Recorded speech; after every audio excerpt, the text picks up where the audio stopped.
Hello and welcome to 3 Minutes of Truth with Tate. Today is February 28th and it has been, I'm pretty sure, about a month since I did one of these videos, which is really sad to me, but that is how crazy life has gotten. As we have returned back to hybrid teaching, we're actually doing simultaneous in-person and online instruction, and it has been utterly exhausting, and I've just sort of not had time for the things that I actually want to do. So I'm trying to get back to it. Here we are a month later, but better late than never. Excuse me. So where I'm going to start today is actually back in one of my favorite devotionals, Streams in the Desert. And it's back from the reading on January 22nd, but I made a note about it back then, so obviously it stood out to me and I want to share it with you. Excuse me. So it says here, Matthew 14, verse 13, he withdrew to a solitary place. And we're talking about Jesus. But the story behind this that L.B. Cowman writes is very pertinent and very powerful. What he says is, there is no music during a musical rest, but the rest is part of the making of the music. So just like in the melody of our life, there are parts of it that are separated by rests. And during those rests, we foolishly believe that we have come to the end of the song. God sends us times of forced leisure by allowing sickness, disappointed plans, and frustrated efforts. It's funny that he says forced leisure because we know that in those times we're struggling. However, it's sort of like, I've always, I don't know where I heard this, maybe my parents, but I always say sometimes God will knock you down if you're not going to sit down, right? So if you don't sit down and rest, he's going to knock you down. So he allows disappointed plans, frustrated efforts, and he brings a sudden pause in the choral hymn of our lives, and we lament that our voices must be silent. We grieve that our part is missing in the music that continually rises to the ear of our Creator. But then it goes on to say that God doesn't write the music for our lives without a plan. Our part is to learn the tune and not be discouraged by the rests. They are not to be slurred over or omitted, nor used to destroy the melody to change the key. If we only look up, God himself will count the time for us. With our eyes on him, our next note will be full and clear. If we sorrowfully say to ourselves, there's no music in a rest, let us not forget that the rest is part of the making of the music. The process is often slow and painful in this life, yet how patiently God works to teach us, and how long he waits for us to learn the lesson. And that came from John Ruskin, is who he quoted there. But the biggest piece of this to me is that even Jesus took time to rest when he was on the earth. But still in those moments of rest when people felt like he was away from them, he was still at work.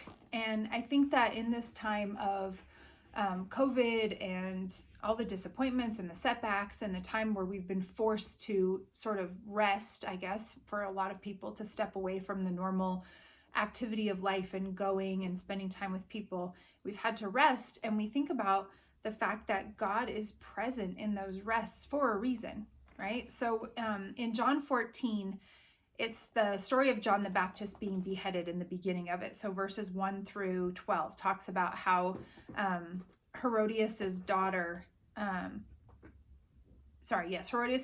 danced for the guests at Herod's birthday party, and that he pleased her so much that he said, I'll give you whatever you want. And so the girl went to her mom, she said, Mom, what should I ask for? And her mom said, ask for the head of John the Baptist on a platter. Super dark, but that's what she got. So she got his head on a platter.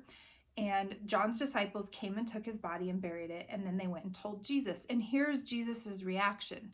It says in verse 13, when Jesus heard what had happened, he withdrew by boat privately to a solitary place.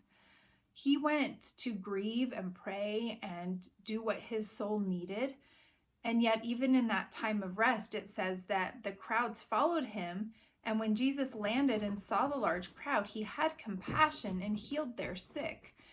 So even though he was taking that time to rest, and there was a rest in that moment where he left the current situation of all the chaos of what had happened to John the Baptist, he still went on and went and healed the people that were sick in the crowd.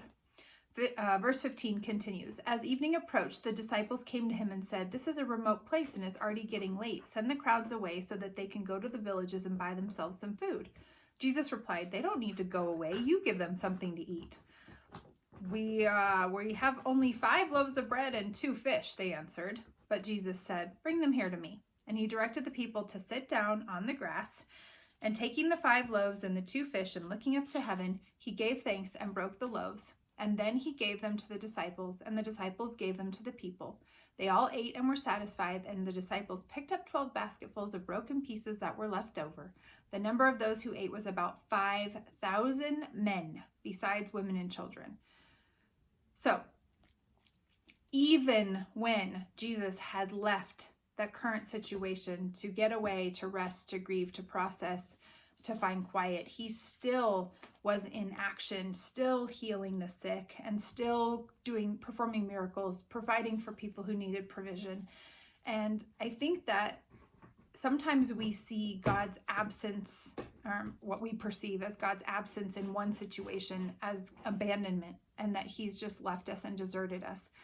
But what we don't see is the bigger picture of how powerful he is and how omniscient and omnipotent he is, right? Omniscient, all-knowing, omnipotent, all-powerful, that even when it looks like to the human eye that he's deserted us, that in that moment where we're just having to rest and be quiet and trust, he is clearly at work, but he might be at work somewhere else that we don't think is important.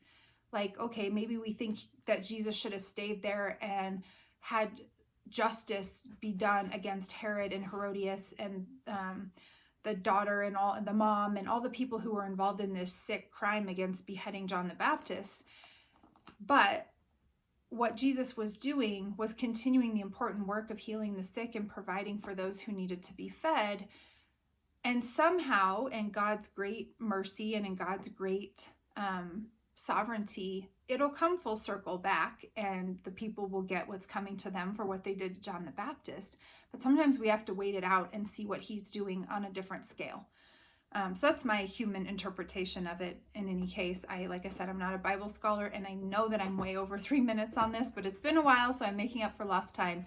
But I find it extremely reassuring and peaceful and powerful that in those moments of rest, we know that God has a perfect plan and that he is still at work. He has not left us or deserted us, and that there is great work being done in other realms. We just have to trust and press into him and know that in his time, the truth and the power of what he's working on will be revealed. So be encouraged, stay faithful, stay in the word. Thank you for tuning in to 3 Minutes of Truth with Tate, and we will see you again soon.